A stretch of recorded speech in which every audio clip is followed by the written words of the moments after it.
Je trouve que ma mission aujourd'hui, c'est de préparer une alternance, non pas Samba qui remplace Demba, mais une alternance générationnelle. Génération politique bu bees bi Bougane Dany bokku ci ñeneen ak ñeneen mënu cee bokk ñoom juge Dem ak ñoom Thierno Alassane Sall ak ñeneen ak ñeneen. Et ce sera quelque chose de tout à fait nouveau. Parce que nous autres, nous traînons des conflits que nous avions quand nous étions étudiants en France. Hein. C'est ça que nous traînons ici, des marxistes, des nationalistes, des libéraux. Alors tous, on sera en dehors de la scène politique. Et les nouvelles générations, ils n'ont pas ces problèmes idéologiques que nous traînons.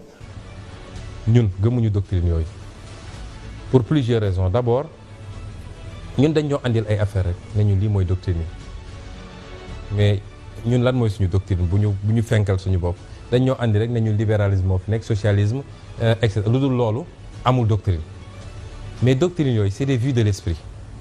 Tey amul benn idéologie buy gouverner un pays du monde amul. Demal Chine ñëpp xam nañu c'était le plus grand pays communiste. Mais ñoom seen bopp ñoo naan un pays deux systèmes le cœur à droite l'esprit à gauche. defe naa noonu lañ koy waxee. léegi soo demee tey Russie même chose. boo demee États-Unis Barack Obama dem nañ ba taxé ko fi de communiste. parce que il a général. xam nga lan moo am solo. le pragmatisme ñun patriotisme la ñu woote.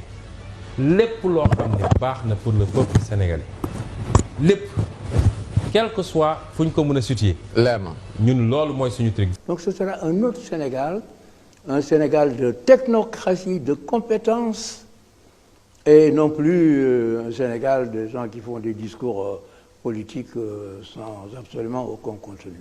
Homme politique discours la waaye homme politique parcours la Sénégal nag li tax ñu ñuy nax mooy dañuy topp discours yi bàyyi parcours yi su ma nee parcours mooy jaar-jaar discours nag homme politique yépp a ko yem homme politique bu fi ñëw dina leen ne je suis compétent bëgg naa réew mi jub naa amul kenn kuy ñëw ne leen xaw ma dara wala jubuma su ngeen ma joxee réew ma sàcc waaye nag bu weesoo discours yi nañu jël homme politique yi ñu jël Bougane ñu xool fu mu jaar ñu jël Sonko ñu xool fu mu jaar ñu jël Macky ñu xool fu mu jaar bu ko Sénégalais yi defoon du ñu fal Macky Sall ndax koo xam ne 2001 locataire nga def 6 ans ci Abdoulaye génn déclaré 8 milliards. Qu'il y a une conscience citoyenne au Sénégal qui est apparue avec mon élection le 19 mars. Ce qui n'existait pas avant. Avant, on applaudit, on va au meeting, etc. Mais maintenant, les Sénégalais considèrent qu'ils ont des droits, qu'ils ont des devoirs, ils écrivent, ils demandent des explications, pourquoi ci, pourquoi ça. Kon exigence boobu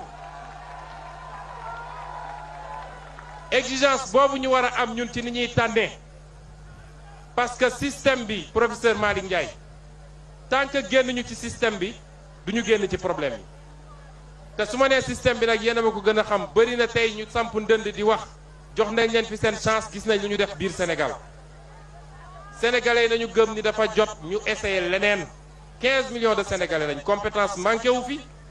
Aujourd'hui, nous avons des cadres dans tous les domaines, diplômés dans les plus grandes universités. Alors qu'on arrête cette part. amul réew bu mus a développé te amul industrie amul Sénégal amul industrie laaj naa ko à l'Assemblée nationale ma ne ministre des finances lan mooy seen politique industrielle bi ngeen fi ñëwee ba léegi amul benn industrie bu ñu defar Sénégal tey fi nekkoon yëpp loof nañu barki démb ngeen inauguré en grande pompe usine textile à Thiès tëj na wala su tëjul it liggéeyul lan mooy seen politique industrielle plan triennal d'investissement bii ñu voté Assemblée nationale barki démb 6 000 et quelques milliards sur les 3 ans industrie 0,97% lañ ko jox industrie ma ne ko wax ma ban réew nga mus a gis mu développé par le tertiaire 64% investissement PSE bi c'est pour le tertiaire mu ne danga di ma xool ba si ak mu ne je reconnais qu'on a un problème avec la politique industrielle.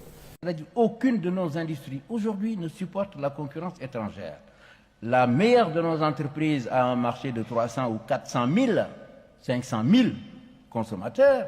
Comment voulez-vous faire la concurrence à des entreprises étrangères qui ont des millions de consommateurs? Donc tout le problème est là. li ñu gëm mooy nañu fexe ba li ëpp li ñuy soxla nañ ko produire d'abord Sénégal mooy li ñu wax léegi ci ginaar yi noonu nga ko amee ci ceeb bi noonu nga ko amee ci pomme de terre noonu nga ko amee ci oignon bi ci leneen ak leneen loolu askan bu ko mënul produire mais dellool caabi yi ne gars yi kaa leen coloniser ma. Le concept de food assisting est dépassé. Nous ne pouvons pas continuer à être alimentés comme des mendiants, je l'ai déjà dit. Il faut dépasser cela. Ce que nous demandons, c'est nous assister pour développer nos agricultures, pour assurer notre indépendance alimentaire. J'ai lancé publiquement un défi à Macky Sall. Je lui ai dit, vous pouvez venir avec tout votre gouvernement, si vous voulez, et on débat. Vous avez votre PSE, nous avons notre livre de vision. Avez-vous vu une réaction jusqu'à présent? Si vous organisez un débat ou un séminaire avec des économistes, je suis prêt à participer. Des économistes qui pensent que le budget, vous avez 100 francs, il faut dépasser 100 francs et pas plus.